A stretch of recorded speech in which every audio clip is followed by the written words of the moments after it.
Okay अभी हम लोग वर्किंग कैपिटल एंड लिक्विडिटी का लास्ट पार्ट देखते हैं, LOS 25.C। तो है ना, उन लोगों ने दो चीज़ें दिया हुआ है जो बहुत ज़्यादा इंपॉर्टेंट है।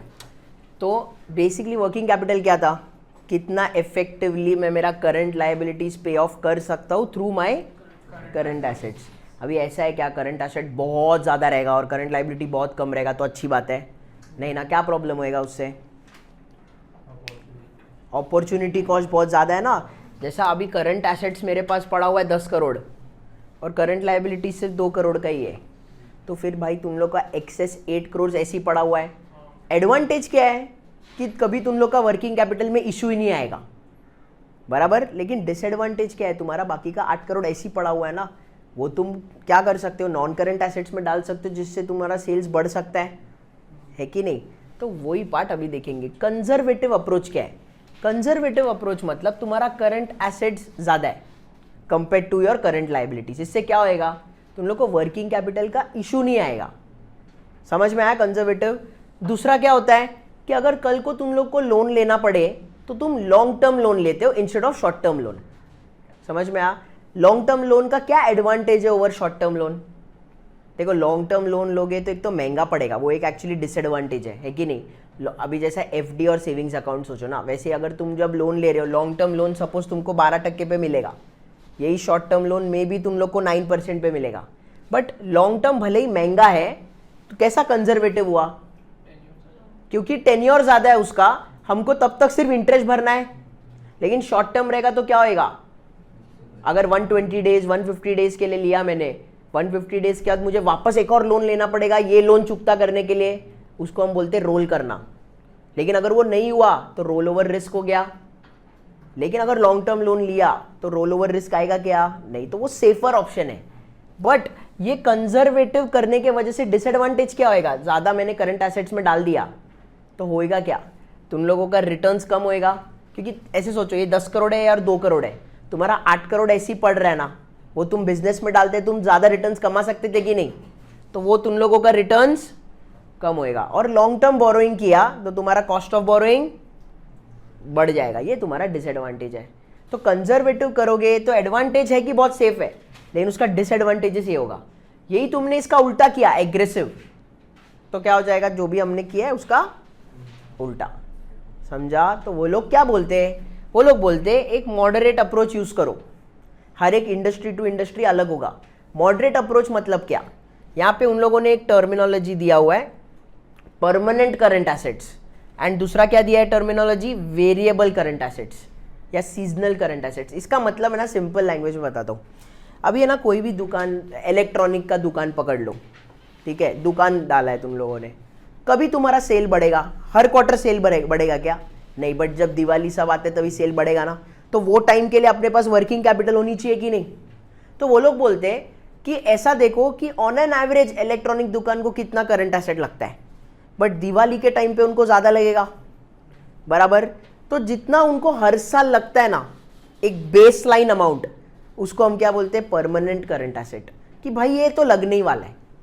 ऐसे सोचो, debtor on an average her quarter इनका 3 करोड़ होता है, मतलब हर क्वार्टर इनको 3 करोड़ आने का रहता है सेल करने के बाद।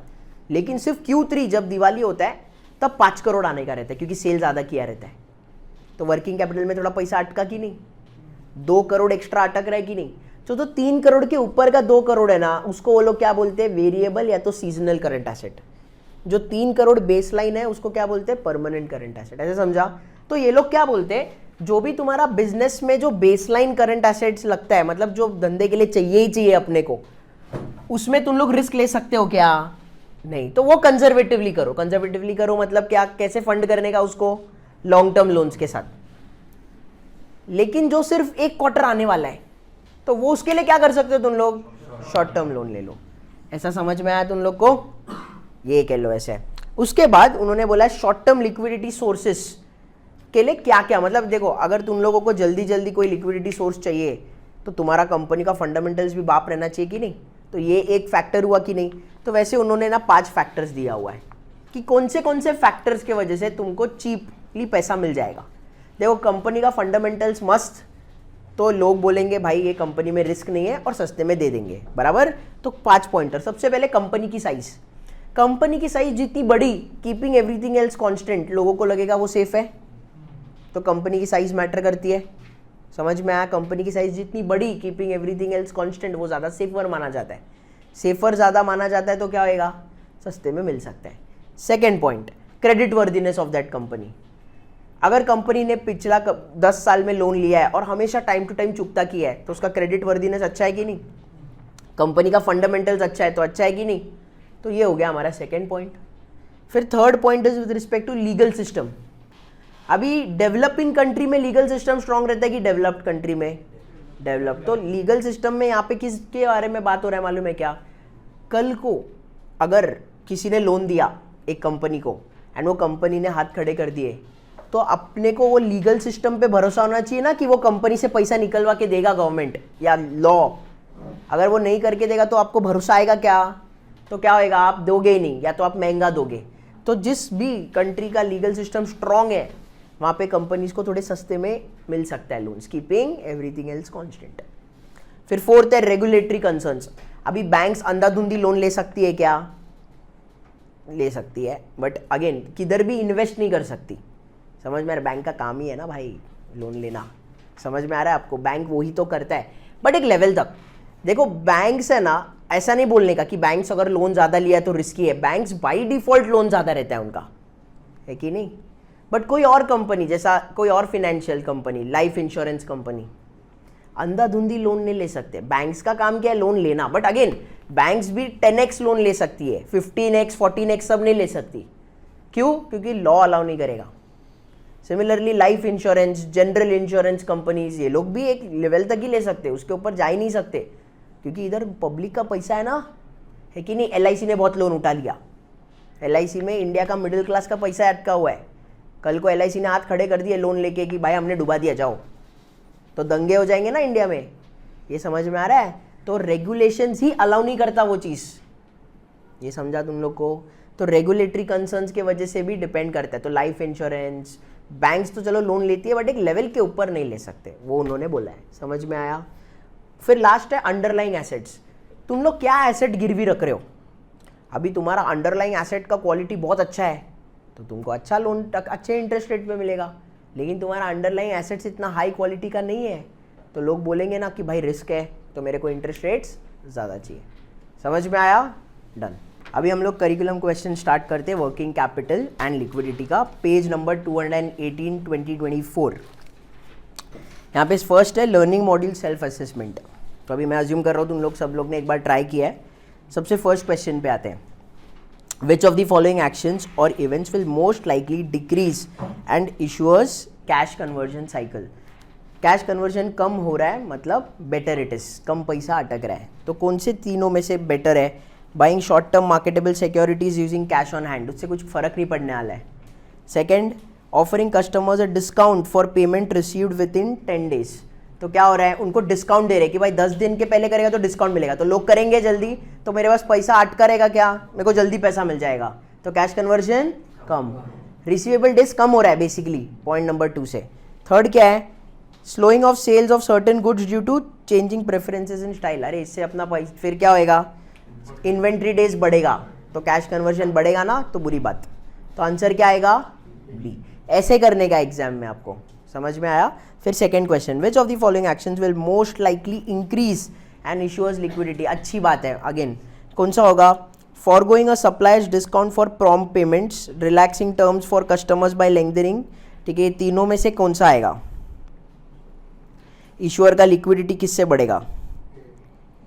अगर आपका सप्लायर को डिस्काउंट, मतलब आप पैसा देने वाले हो जल्दी, अगर आप मतलब डिस्काउंट लेना है तो, एंड वो आप फॉरगो कर रहे हो, मतलब आप बोल रहे हो डिस्काउंट नहीं चाहिए, मैं लेट पेमेंट करूंगा, तो क्या हो जाएगा? उससे मेरा लिक्विडिटी बच जाएगा ना। आपका पेएबल डेज बढ़ रहा है क्योंकि आप बोल रहे हो आपको डिस्काउंट नहीं मिला तो चलेगा, तो ये आंसर हो सकता है। सेकंड क्या है? Relaxing terms for customers by lengthening the payment period. अरे फिर तो वो देगा ही नहीं, डिले करेगा, तो मेरा रिसीवेबल डे बढ़ेगा, तो अच्छी बात है क्या? नहीं, बुरी बात है। थर्ड क्या है? Purchasing short term marketable securities with cash on hand. इससे कुछ खास फर्क नहीं पड़ने वाला है क्योंकि cash in hand and marketable securities almost similar ही है, तो उससे कुछ लिक्विडिटी पे खास फर्क नहीं पड़ेगा। फिर third, the plough corporation reports the following items on it's 2 most recent balance sheets. इसमें कैश कन्वर्जन क्या निकालना है, कैश रेशियो। कैश रेशियो में क्या करने का है अपने को, cash and short term marketable securities divide by जो भी लाइबिलिटीज है, current liabilities, accounts payable and accrued.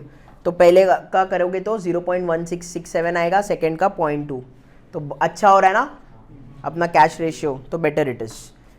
समझा, यहाँ पे 2021 राइट पे और 2022 लेफ्ट पे, आइडियली अपने इधर उल्टा होता है, बट ठीक है। Fourth point, which of the following events और activities is most likely to be a drag on liquidity, मतलब पैसा आने में टाइम लग रहा है।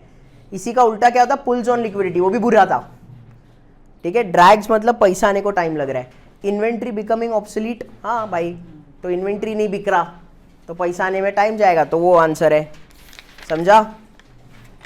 उसके बाद fifth, which of the following actions provides a secondary source of liquidity, मतलब बुरा, सेकेंडरी सोर्स ऑफ लिक्विडिटी बुरा होता है, तो क्या है, इशूइंग इक्विटी सिक्योरिटीज।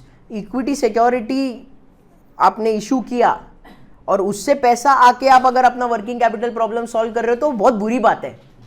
ये समझ में आया, ये पहले डिस्कस किया हुआ है, समझ में आ रहा है। आइडियली किससे होना चाहिए, मैंने मेरा डेटर के थ्रू पैसा आ रहा है और उससे मैं लिक्विडिटी अपना बेटर कर रहा हूँ तो चलेगा।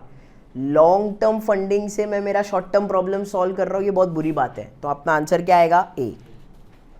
उसके बाद सिक्स, मिनिमाइज इन्वेंट्री लेवल्स, क्या होएगा ये, एग्रेसिव, ठीक है, बट ये अच्छी बात होती है, मतलब इन्वेंट्री लेवल्स अगर आप मिनिमाइज कर रहे हो और जस्ट इन टाइम चीजें कर रहे हो। जस्ट इन टाइम इन्वेंट्री मतलब क्या, अगर आपको डिमांड आया आपने तुरंत किया, यही अगर आपने इन्वेंट्रीज बहुत रखे तो क्या होएगा, आप सेफ रहोगे, लेकिन वो कंजर्वेटिव है, बट उससे क्या हो जाएगा, ऑब्सोलीट होने का प्रॉब्लम है, फिर रेंटल बढ़ने का चांसेस है, तो आपको एकदम परफेक्ट रहना चाहिए, तो जस्ट इन टाइम इन्वेंट्रीज ये सब।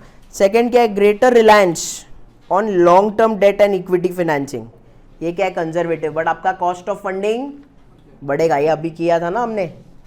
इसके बाद lower level of short term assets, आपका जो करंट एसेट्स है अगर बहुत ज्यादा है कंपेयर टू करंट लाइबिलिटीज, वो एकदम कंजर्वेटिव होगा, तो इसी का उल्टा क्या हो जाएगा, एग्रेसिव, ये भी आज ही किया था। फिर next, greater reliance on short term debt, aggressive, ये भी आज ही किया था। लॉन्ग टर्म डेट है तो रोल ओवर रिस्क नहीं है, तो आप सेफ हो, लेकिन आपका कॉस्ट ऑफ फंडिंग ज्यादा होएगा, इसी का उल्टा पूछा है, short term funding, short term date का क्या होएगा, समझ में आ रहा है, बट इसमें रिस्क क्या है, रोल ओवर रिस्क रहेगा। फिर नेक्स्ट पे आओ, पेज नंबर 225, एग्जाम्पल 1। अभी ये सब हमने पहले सॉल्व किया हुआ है ऐसे क्वेश्चंस, ठीक है। क्या है ये, बेसिकली अपने को बैंक लोन मिल रहा है 7.7% पे, बराबर, and cost of not taking the discount कितना है, 210 नेट 30, मतलब 10 दिन के अंदर देंगे तो 2% डिस्काउंट, नहीं तो 30th डे पे देने का है, तो ये कितना दिन का हुआ, 20 दिन, तो 1 + 2% डिस्काउंट लिया तो 98 ही भरना है, ये पूरे साल का एनुअलाइज करेंगे, डिवाइडेड बाय 20 माइनस, ये सब किया हुआ है ना, करके मैं फास्ट कर रहा हूँ, तो कितना आएगा इससे आंसर, 44.6%। तो तुम लोग फॉरगो करोगे, क्या करोगे, तुम लोग बैंक से लोन उठाओगे ना भाई 7% पे, और तुरंत वो डिस्काउंट ले लोगे, नहीं लेने का फटका है 44%, समझा, तो सीधा बैंक लोन आपको मिल रहा है ना 7% या जितने भी, तो 7.7% पे आपने लोन उठाया, चुकता किया उसको तुरंत, और 44% आपको देना नहीं पड़ रहा है, तो कम में हो गया ना। उसके बाद example 2, cash conversion, Walmart, target, Costco, TGX and Ross. अगर आप कैश कन्वर्जन करोगे तो सबसे कम किसका आता है, टारगेट का आता है, -5, समझा, पता है ना कैसे निकालना है, क्या करना है, inventory days, debtor days minus payable. फिर second question, these companies accept payment from customers at the point of sale, POS पे होता है, अपना डीमार्ट जैसा, बहुत लोग कैश में देते हैं, थोड़े लोग डेबिट कार्ड, थोड़े लोग क्रेडिट कार्ड, तो डेबिट कार्ड क्रेडिट कार्ड देते हैं तो डेज जो अपना रिसीवेबल डेज है 2-3 दिन बनता है, कैश में देते तो तुरंत 0। तो अगर आप देखोगे इन लोगों का जो डेज सेल्स आउटस्टैंडिंग है सबका बहुत कम है, तो हम लोग बोल सकते हैं कि बहुत सारे लोग डायरेक्ट कैश करते या तो डेबिट कार्ड या क्रेडिट कार्ड से करते पेमेंट, इसके लिए इन लोग का डेज सेल्स आउटस्टैंडिंग बहुत कम है।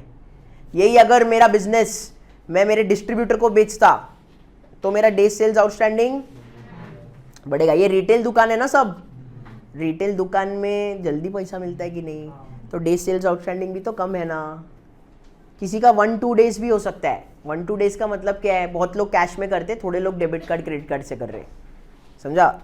थर्ड क्या है, in examining annual reports you find that approximately 54% of Costco sales are through food और फूड रिलेटेड आइटम्स, बाकी लोगों का अपैरल से आता है, ऐसे वो लोग ने बोला है। तो वो समझ में आ रहा है ना, कॉस्को का इन्वेंट्री डेज देखो कम है, क्योंकि फूड एक पेरिशेबल आइटम है, जल्दी जल्दी निकालना पड़ता है, तो उसका देखो कंपेयर टू बाकी किसी का डे सेल्स अपना इन्वेंट्री डेज कितना है, कम है ना।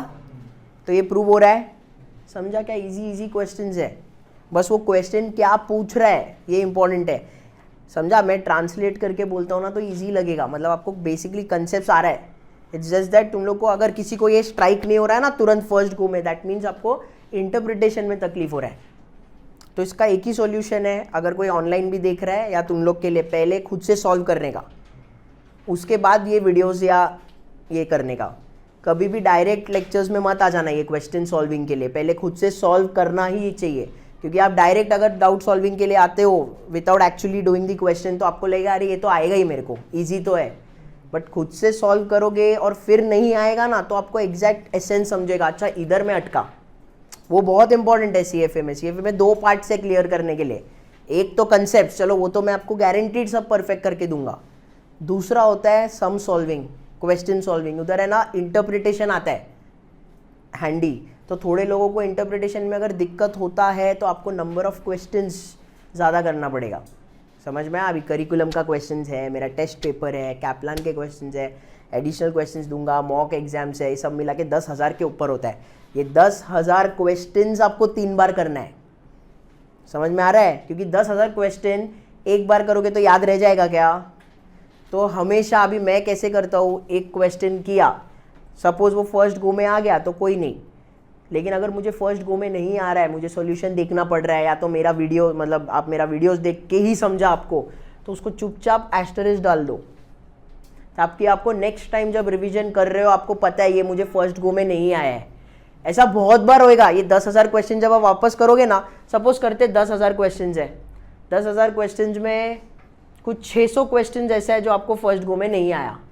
बहुत चांसेस है ये 600 में से आपको 200 क्वेश्चन सेकेंड गो में भी नहीं आएगा, समझ में आ रहा है। तो उसको एक और एस्टरिस्क डाल के रखने का, सो दैट एग्जाम के टाइम पे जब आप ग्लांस कर रहे हो ना आपको पता है अरे ये वाला कंसेप्ट है ना मेरे को 2 बार देख के भी नहीं आया है, समझा। और 5-10 क्वेश्चन 20 क्वेश्चन ऐसे हो सकते हैं तो थर्ड टाइम भी नहीं आए, समझा। तो वो सारी चीजें अगर आप रिवीजन पे रखोगे तो लास्ट का जो 1 मंथ है ना बहुत ईजी जाता है, क्योंकि आपको देखना ही पड़ेगा नंबर ऑफ क्वेश्चन जितना ज़्यादा करोगे बेटर इट इज़। लेवल 1 वैसे ही है, कंसेप्ट क्लैरिटी तो चाहिए, क्योंकि लेवल 1 का कंसेप्ट क्लैरिटी लेवल 2 में पूरा यूज होता है, समझ में आया सबको। उसके बाद नेक्स्ट अपन जाएंगे पेज नंबर 228 पे, क्वेश्चन सेट। फर्स्ट क्वेश्चन पे आते हैं, offering large discounts to its customers for payment received before the due date. क्या होएगा, लार्ज डिस्काउंट देंगे तो तुरंत पैसा दे देंगे ना कस्टमर, तो अपना शॉर्टन हो जाएगा ऑब्वियसली, क्योंकि क्या हो जाएगा, रिसीवेबल डेज कम हो जाएगा। सेकंड, पेइंग सप्लायर सूनर, अरे यार तुम लोग ने जल्दी पेमेंट कर दी तो तुम्हारा लिक्विडिटी कम, तो बुरी बात, तो कैश कन्वर्जन ज़्यादा। उसके बाद lowering reliance on just in time inventory while increasing, lowering Reliance मतलब जस्ट इन टाइम इन्वेंट्री आप नहीं कर रहे हो और आप पहले से इन्वेंट्री बना के रख रहे हो, तो आपका इन्वेंट्री डेज बढ़ेगा ना, तो क्या हो जाएगा, कैश कन्वर्जन बढ़ेगा। Lengthen, negotiating longer payment periods with its suppliers, क्या होएगा, अच्छी बात है, पेमेंट्स आप अपने सप्लायर को डिले कर पा रहे हो। HUL FMCG कंपनीज कर पाती है, मस्त चीज़ है ना, उनका कैश कन्वर्जन क्या होता है, कम हो जाता है, क्योंकि पेबल्स को लेट पे करते हैं।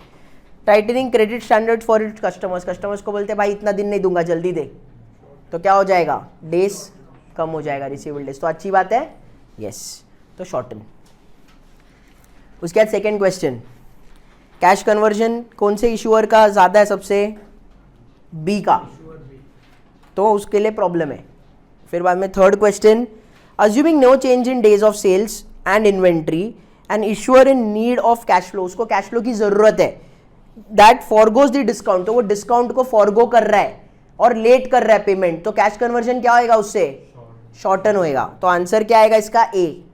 अभी टेक्स्ट बुक ने आंसर मेरे हिसाब से बाय मिस्टेक बी दिया हुआ है, तो ए आएगा, क्योंकि उनका लास्ट लाइन भी अगर आप सॉल्यूशन का देखोगे उनमें लिखा हुआ है The issuer is reducing its need for liquidity by taking advantage of the vendor financing at the cost of forgo discount. तो आंसर क्या आएगा? Shortening it's credit, shortening it's cash conversion cycle, क्योंकि वो फॉरगो कर रहा है discount और letter day में पे करेगा, बट वो लिक्विडिटी रखना चाहता है. फिर fourth, an issuer with limited cash flow is deciding which of it supplier credit terms are less costly. तो तीनों सॉल्व करके देखना पड़ेगा. तीनों सॉल्व करेंगे तो सबसे सस्ता कौन सा आ रहा है? ए वाला 9.6%. समझा? उसके बाद fifth, an issuer is comparing a bank loan at 15% and cost of not taking the discount कितना आ रहा है? 25.76. तो ऑब्वियसली वो बैंक लोन लेके डिस्काउंट तुरंत अवेल कर लेगा, करना चाहिए ना. तो आंसर क्या आएगा इसका? Borrow from the bank to take advantage of trade credit terms. समझ में आ रहा है क्या? अगेन मैं अज्यूम कर रहा हूँ तुमने सबने पहले ये सॉल्व किया या खुद देखा तो है क्वेश्चन. उसके बाद sixth, consider the following balance sheet for an issuer. The issuer's net working capital. Net working capital एक नया फॉर्मूला था, किया है ना हमने वो भी. उसमें क्या किया था हम लोगों ने? जो भी करंट एसेट्स है माइनस मेरा कैश एंड कैश, मतलब cash equivalents and marketable securities, minus तो मेरा करंट लाइबिलिटीज, उसमें क्या एक्सेप्ट शॉर्ट टर्म. तो अपना करंट एसेट्स में भी क्या एक्सक्लूड करना है? Cash and cash equivalents, marketable securities. Current liabilities में क्या एक्सक्लूड करना है? शॉर्ट टर्म डेट वाला पार्ट. समझा? Current portion of long term debt and short term date, ये किया हुआ है. तो अगर ये कंसेप्ट नहीं किया है पहले वो वीडियोस में जाओ, वो वीडियो में वो कंसेप्ट सिखाया हुआ है नेट वर्किंग कैपिटल. यहाँ पे बस उसको अप्लाई किया है. उसके बाद पेज नंबर 235 पे आओ. एग्जाम्पल 3. ठीक है, कियोन कॉर्पोरेशन का कॉस्ट ऑफ लिक्विडिटी. सब ये तो बहुत टाइम पास क्वेश्चन है. ठीक है, क्या करना है? Fair value at 10. ठीक है, सेट कर लो, कोई प्रॉब्लम नहीं है. हो गया. Fair value at 10 million CAD. उस पे लिक्विडेशन कुछ है क्या? कॉस्ट 0. तो फिर मेरे को पूरा का पूरा मिल जाएगा नेट प्रोसीड्स.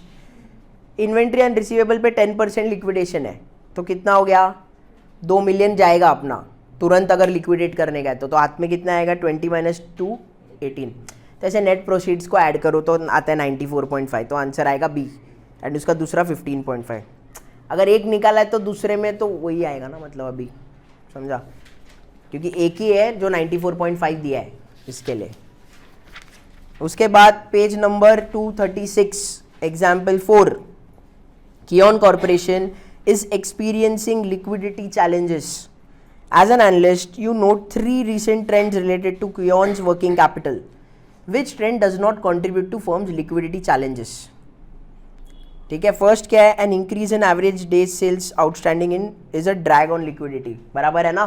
तो ये तो contribute कर रहा है प्रॉब्लम में. An increase in days of inventory on hand is a drag on liquidity. Again true है ना? इन्वेंट्री बिक रहा नहीं है तो प्रॉब्लम हो जाएगा, तो लिक्विडिटी का इशू आएगा. थर्ड क्या है? Increase in credit terms by lenders is a pull on liquidity. And increase in credit terms मतलब अच्छी बात है ना मेरे लिए कि मेरे को डिले करने का है, तो how is it pull on liquidity? उल्टा जल्दी अगर देना रहता तो टेंशन आता है, इधर तो डिले कर रहा हूँ ना पेमेंट्स, तो अच्छी बात है ना. तो it is not a pull on liquidity. उसके वजह से उल्टा मेरा लिक्विडिटी बढ़ रहा है, अच्छी बात है वो. तो आंसर आएगा सी.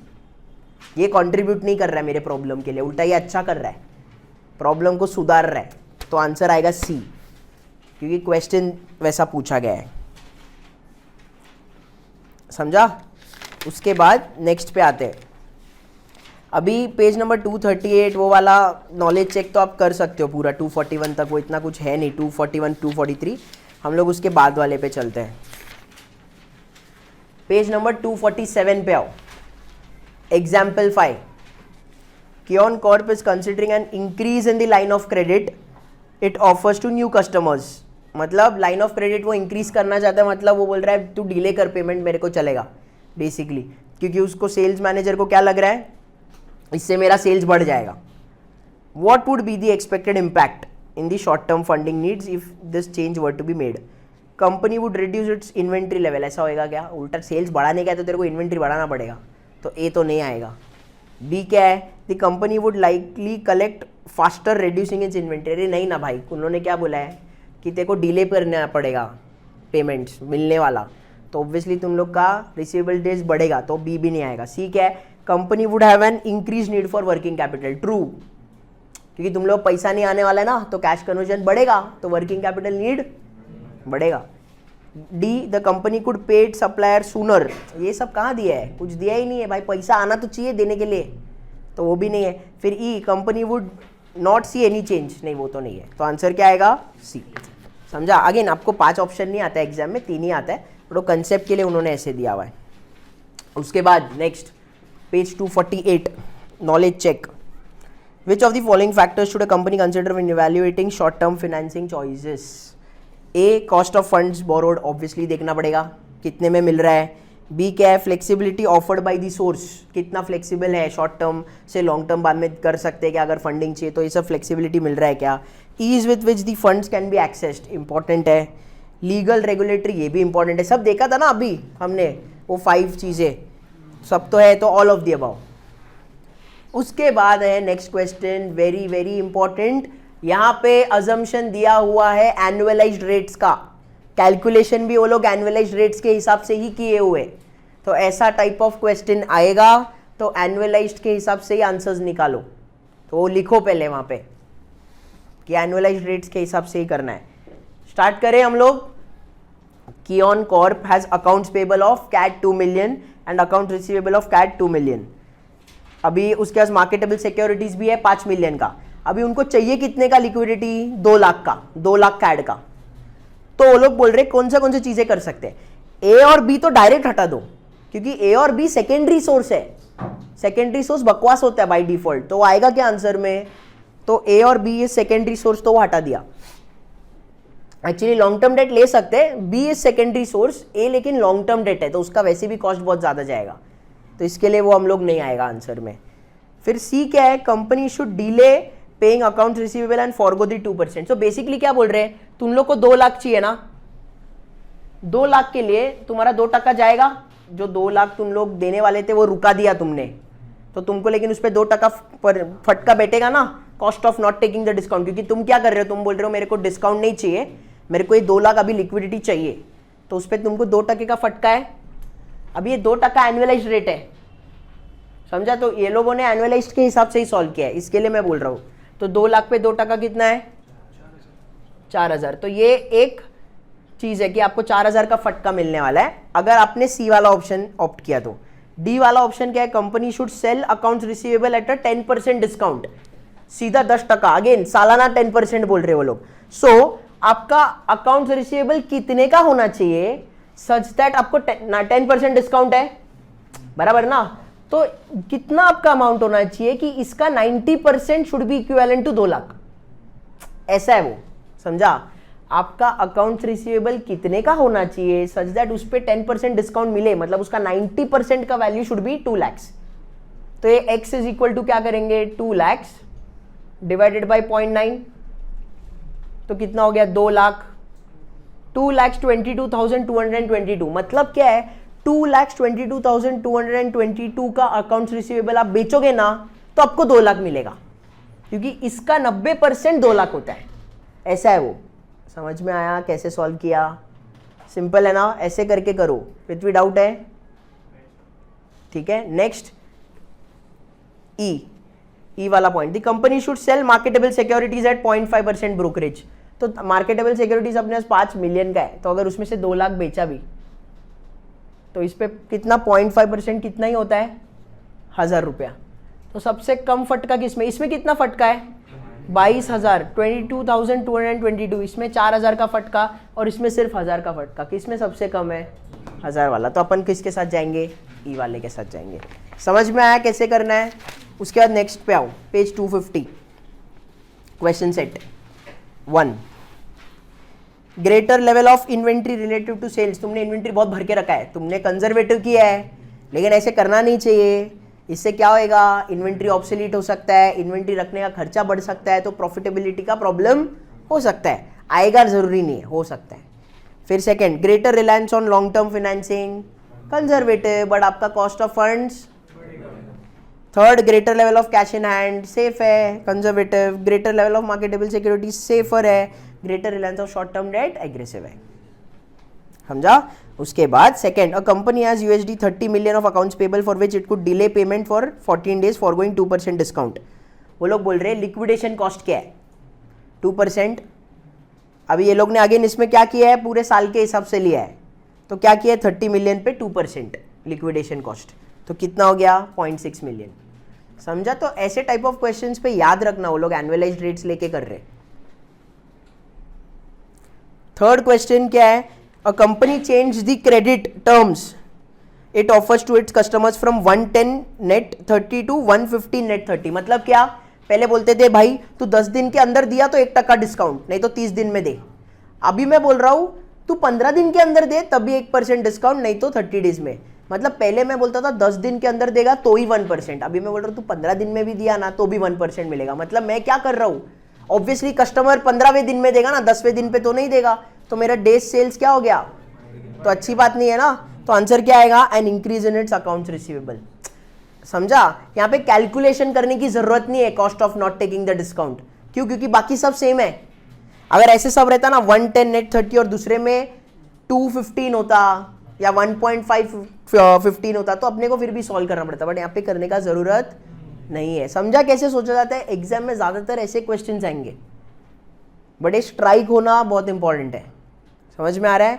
फिर next fourth, changing its accounts receivable policy to extend credit to customers with lower credit worthiness. अच्छी बात है क्या, नहीं. मेरे को पैसा, एक तो क्या हो रहा है, मेरा पॉलिसी एक्सटेंड भी कर रहा हूं और गंदे लोग को भी दे रहा हूं. मतलब मुझे पैसा आने का चांसेस अभी कम हो गया है. पहले तो डिले हो रहा है तो भी मेरा सेल्स मतलब रिसीवेबल डेज बढ़ रहा है, ऊपर से खराब लोगों को भी दे रहा हूं तो भाई बैड डेट्स हो सकता है, तो वो भी पैसा नहीं आएगा, तो मेरा क्या हो जाएगा, ड्रैग हो जाएगा, पैसा आने का चांसेस कम वैसा, और या तो डिले. फिर fifth question, XYZ Corp is seeking to raise liquidity and is evaluating 2 potential actions. ठीक है, which of the options would achieve लूकॉस ऑब्जेक्टिव. ओके, क्या है, लिक्विडिटी उसको रेस करने का है, मतलब अच्छा करने का है उसको liquidity. Selling accounts receivable to a financial intermediary at a 5% discount, तो उसको तुरंत पैसा मिल जाएगा, पैसा जल्दी मिल गया ना, तो लिक्विडिटी इशू सॉल्व हो गया. तो ये तो आ सकता है आंसर ऑप्शन ए. ऑप्शन 2 क्या है, एक्सेलरेटिंग पेमेंट्स टू सप्लायर्स. अरे यार ये तो तू जल्दी दे रहा है तो लिक्विडिटी खराब कर रहा है, तो आंसर क्या आएगा, ऑप्शन ए. समझा. डन.